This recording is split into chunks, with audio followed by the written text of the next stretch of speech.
what's up? How are you? I'm very well. How are you? Yeah, not too bad, thank you. Great. So I'll start with the first and the most basic question first. When and how did squash happen? So my neighbor used to play squash, like in the apartment I used to live in, and he was like 3 years older to me, and I was like a chubby fat kid. So my mom was just like, just told his mom one day to like take me along, and yeah, I guess, yeah, that's how it happened. Okay. And when did you think of, making it as your career? When I was 16. Yeah, so I started playing when I was 8, but until 16 I was like, I mean, just something I did as a hobby, and then at 16 I was like, okay, you know what, maybe, yeah. Like, what was the turning point? What changed your mind? Uh, like I was getting close to beating like some of the good players, and then I realized like I wasn't liking it. But then since I was very chubby, like I was like, okay, let me use squash just to lose weight, and like I started losing weight and I started beating these guys. So then I was like, okay, you know, maybe this will work out. So yeah, Hmm. yeah, that's how it just went. Okay. And since you turned pro at the age of 16, what kind of support did you get from your friends, from your family, from your school? School was very good.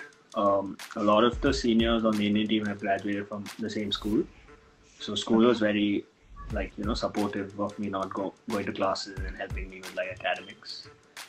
Parents, of course, like it wouldn't be possible without them, and friends as well. Like I've always had a very small group of friends. So also because I didn't go to school much, but yeah, I've had like a very very strong support system, I'd say. That's great. You also have a sponsorship deal from Head. How did that happen? So like Head sponsors a lot of juniors in India, Hmm. but so they sponsored me for a year, and then I think like it wasn't going very well. I don't know why.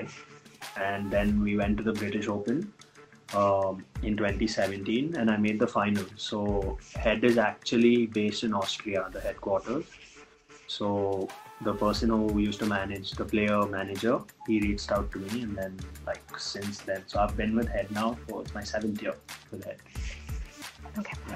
And how important do you think is a sponsorship like that important in an athlete's career? Not just in squash, but like since you are in the sports community in India, you, I'm sure you also observe other sports. So how important do you think Uh, is the sponsorship deal? I think anything that supports younger athletes like is good. Like whether it be like kit, equipment, money, anything of that sort. I think like is always a motivator, and especially like it's a very happy feeling when you have like packages that arrive to your house, boxed new stuff. So I like that stuff. So yeah, I was like, yeah, okay, this is good. So and they've been very, very, very nice with that. Like sometimes when you need stuff, like no matter where you are in the world, they're always like, yeah, okay, we can send it through. Like they've been very good. Yeah. That's great. That's great. Abhay, many of the top professional squash players in India, like soon after they passed out from school, they went to universities abroad to do their graduation. And of course, they also got the opportunity to get trained by world-renowned coaches that are there in those universities. How different do you think is the training setup in in the West as compared to in India? So for me, college was never an option. Like I'm not someone who likes to study. So initially I did consider it, but I knew that it wasn't like something I'm passionate about, like academics or learning anything of that sort. Like I cannot sit down and focus. I think my attention span to anything is like less than 10 minutes. So so for me, like I decided that like I would go to England and train under my coach like Malcolm Wilstrop, who a lot of Indians have gone to before. So for me, going there was really like it played a huge part of like how I saw squash. It was a very different experience, how they approach the sport and how professional, like everyone is out there. For me, I've been fortunate to live 5 minutes from the national center. So I've had like Chennai is the hub for Indian squash. So I've been fortunate with that. So I've never had like problem with coaches or training or facilities. Like it's been very good to me. But if we try to dig deeper, like some of the important points or differences that you can point out, maybe. Um,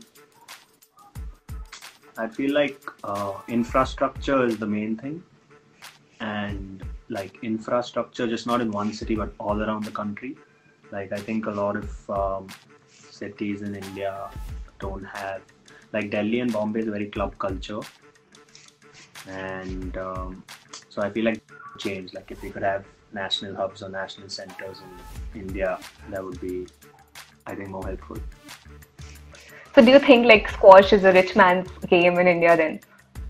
Yeah, like unfortunately, yeah. Like I don't think someone who doesn't have the financial means can play. Very, very, very, um, very brutal financially, financial wise. Like expensive to fly, play tournaments, stay at hotels, food, training. You can learn everything, and then you make probably 1/10 of what you spend. So to do that on a consistent basis, yearly, over and over again, unless you have a good sponsorship team, is yeah, it's close to impossible. And what's the kind of support that you guys get from the government? Very, very less, like, and very inconsistent. So we like the last time I got funded for a tournament was probably in 2018. So like I don't get too deeply into that stuff. If the funding comes, it comes. If not, I'm just my main job is to play and focus on playing. The rest is not up to me. We've observed that Egypt has produced one of the finest squash players in the world. What makes it sort of the mecca of squash? So I think I'll compare that to like cricket in India and like football in England. I think the kids, firstly, there are a lot of kids playing that sport. Secondly, they're growing up around their idols or people who are much better than them, so they can walk into like for example, if you walk into a club and you have the world's best players playing there on a daily basis, you can pick up so much more than just watching them rarely. So I think that's like Egypt just has a huge pool of players, a lot of youngsters, walking to, and you have like the top like 5 of the top 10 players in the world just in the same club training every day. So that is, I think. Um, Abhay, unfortunately, what we have also observed is that the top performing squash players in the country, they are not given the kind of recognition from the mainstream media that they deserve. Why do you think is that, and how can we break that cycle? Firstly, I think the sport is a little tough to understand, a little bit, like rules wise. Like even my friends who've been watching me for a while, are a bit like slow to learn. Secondly, I feel like it's not. It needs to be marketed better. Um, like I think the marketing efforts need to be like, if you market it well, I think that. Also, it's not like you said. It's a rich man's sport. It's not easily accessible to a common man. So like a child can pick up a football and play football anywhere, or the same with badminton or cricket. But you can't do that with squash.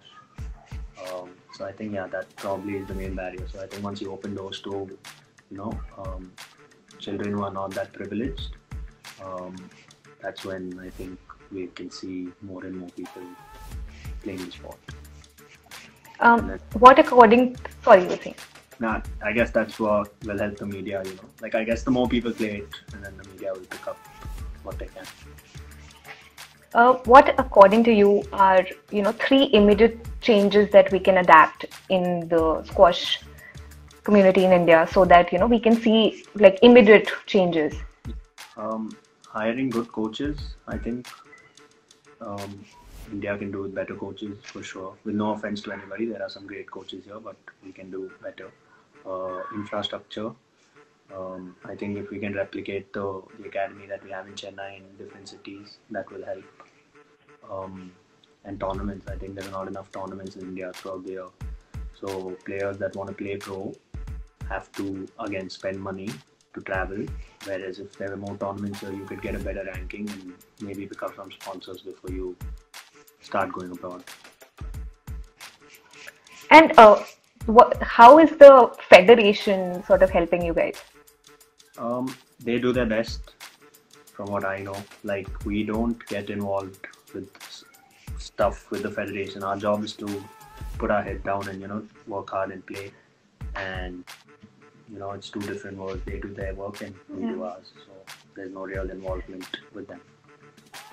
Do you think that the competition in within our continent is sufficient for us to at least, start looking at the global platform? Yeah, I think there, India, Hong Kong, Malaysia, Pakistan, there's a lot of great players, a lot of good players, and but you can still see it a bit like lacking a bit from the top 10. Like there's probably just a few Asians in the top 20. Um, so I think it's very competitive on the Asian level, but then as soon as you move on to the world stage, there's still a lot of ground to be made up.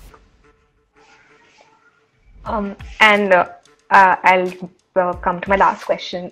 What is that one message that you want to say, give to the upcoming squash players in India? Just say have fun. I think that's probably the most important. Like for me, like I see too many young players just taking this too seriously at 11, 12. Like it can be very mentally taxing working that hard day in and day out. So I think just kind of relax and enjoy the sport as a game first, and then when the time comes, you can sit down and ask yourself if you want to play pro. Yeah, I guess just that. Yeah. Yeah. Okay. Thank you so much, Abhay, for your time, and we wish you all the very best for your future tournaments. Thank you. I'll see you Thank you. It soon. was a pleasure talking to you. Yeah. Thank you. Take care. Bye.